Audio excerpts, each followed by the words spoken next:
Baby Reindeer. Martha, Part 4. Hello, I'm H.G. Tudor. I'm continuing my analysis of the Netflix series Baby Reindeer. We're going to look at 3 of the main characters that determine what they are, and the focus is on Martha, the stalker.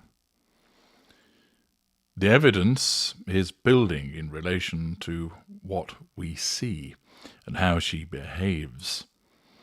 I'd be interested to learn what your observations are so far, based on many of you who've watched the series and those of you that have listened to my description of her behaviour so far.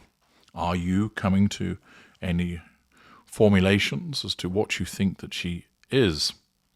Remember, I'm going to supplement what is seen in the series with what we also know about her in real life, as a consequence of the fact that the individual who apparently is the real life Martha responded to her portrayal and was interviewed by Piers Morgan. So I'll be addressing that in due course. But now let us continue with a consideration of what we're told by Richard Gadd through his character Donnie in the Netflix series.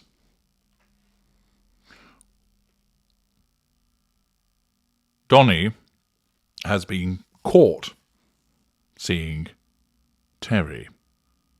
In the mind of Martha, this amounts to some form of infidelity. She, in her deluded world, believes that she is in a relationship with Donnie and that him being with Terry is him cheating on her. She turns up at the pub where Donnie works once again, showing a lack of boundary recognition with regard to the way that she treats him. She's aggressive and she's shouting. She yells, "There you are, you cowardly two-timing fuck. The nerve you showed me the other night, rubbing that skank in my face." Are we witnessing a heated ignition fury episode? Keep in mind that hitherto Martha had somehow found Donnie and Terry together. Naturally, on seeing the two of them together, that offended her because she believed that she's in a relationship with Donnie. Were she a narcissist, that could well be viewed as a threat to control, which she then sought to nullify by physically attacking and insulting, hurling racist comments at Terry. Martha was then removed from the pub by the member of the bar staff and, when challenged by Donnie, walked away. What is it that's caused her to reappear days later and insult him in this fashion? Is there some residual obsession in relation to the belief that he has cheated? Is this eating away at Martha? Is it preoccupying her thoughts? Is it all that she can think about?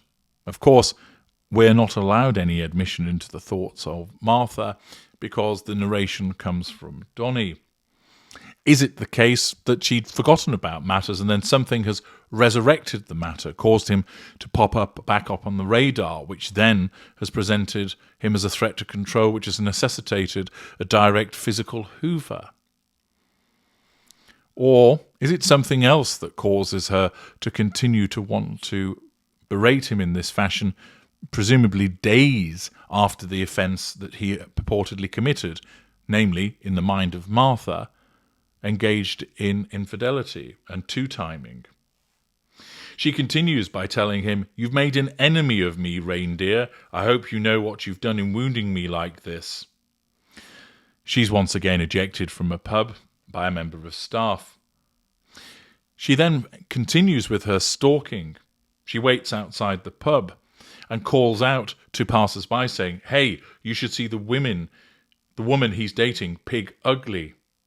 She turns up at the comedy gig once again, hurling insults. She sat at the bus stop.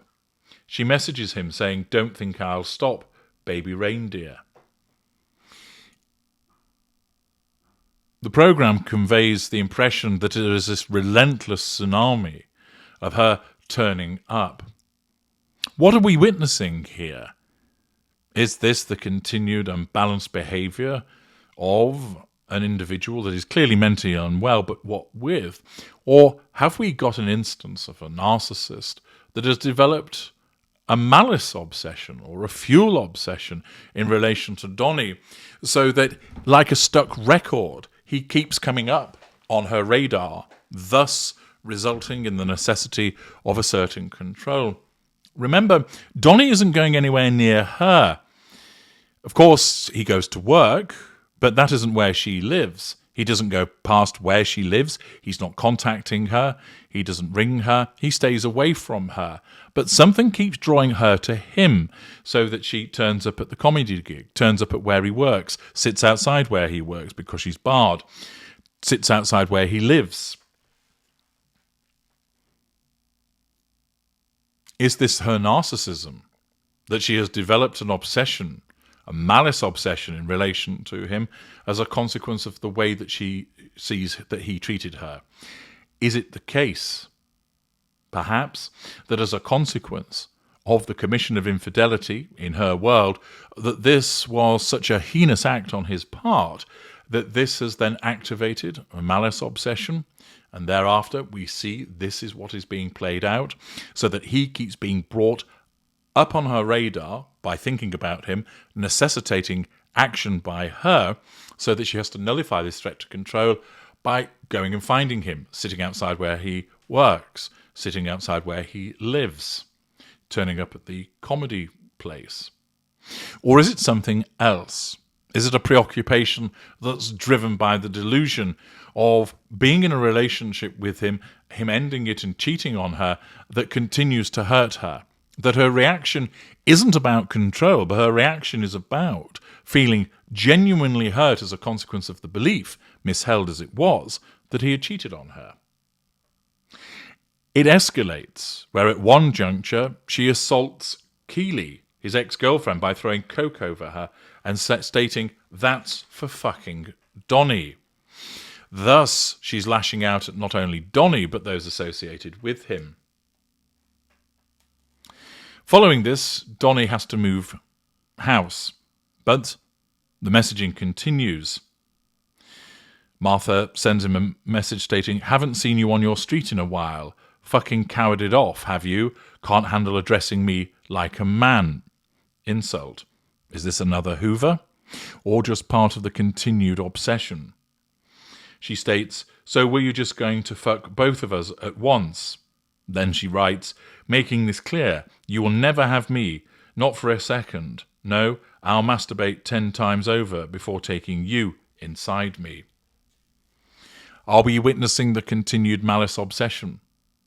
That Donnie stays away from her, but she keeps on messaging. Eventually, Donnie goes to the police and finally convinces them to take the matter seriously, which results in him being seen by a detective. The detective relates to Donnie that Martha has once stalked a policeman.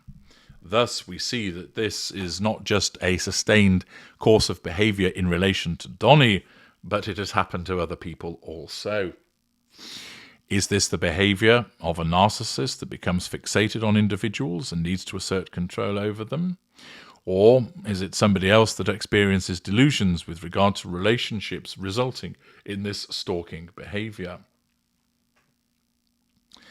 The detective advises Donnie to ensure that his telephone number stays away from Martha.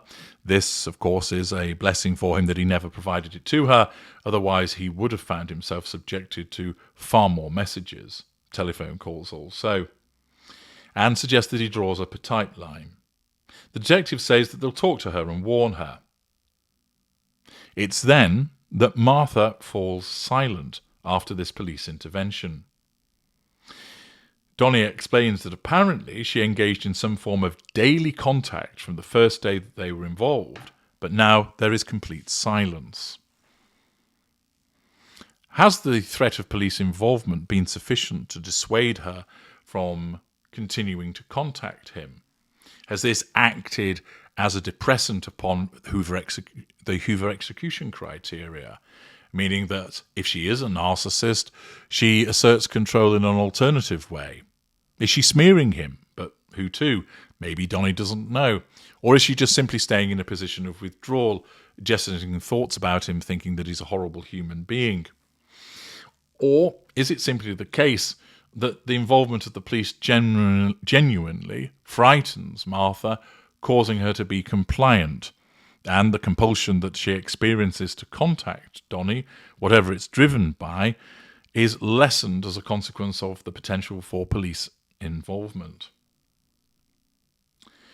There then follows a period where essentially, and I'll be examining this in greater detail when examining Donnie, that he basically misses the drama and the attention surrounded by Martha. He starts masturbating, thinking about her, and in a bizarre twist, he actually goes to see her. She is surprised but pleased to see him. She doesn't react angrily. They kiss, and then he starts to have sex with her. Whilst that's happening, she just stares at him and then says, "Someone hurt you, didn't they?" This is a rather strange thing to state, particularly when you're having sex with somebody.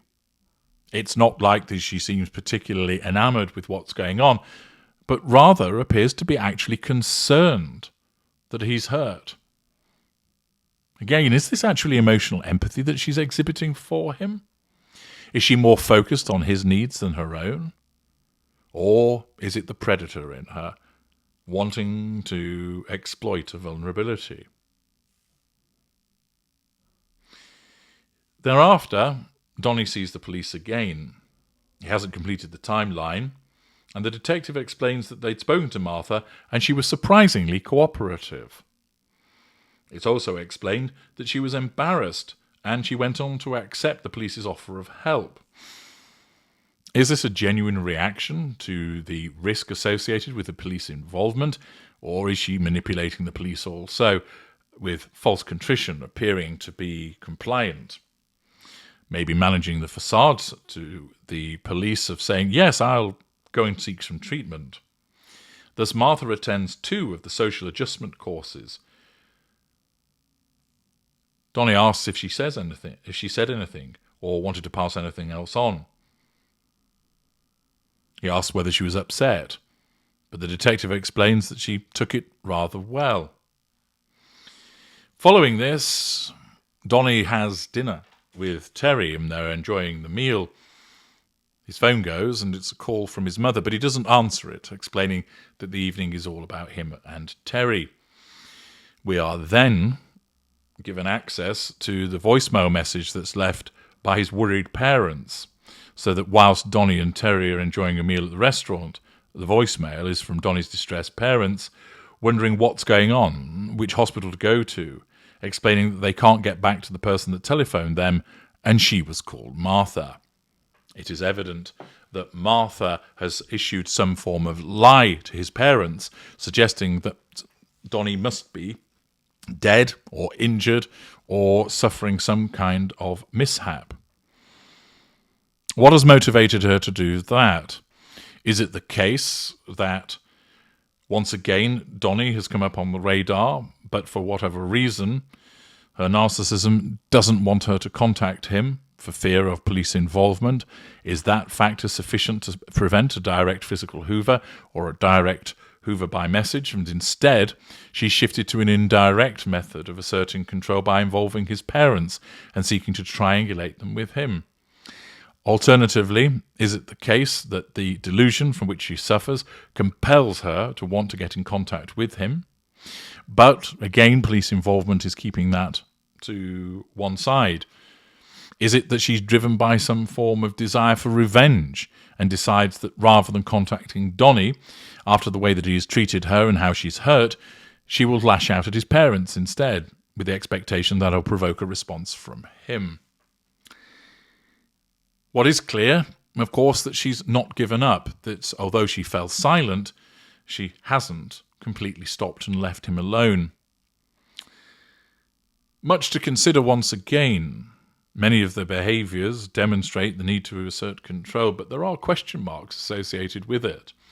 Let me know your thoughts that occur in the comments section, and join me in part 5 as we continue to examine her behaviours and look for further clues as to what she might be vis-a-vis categorization.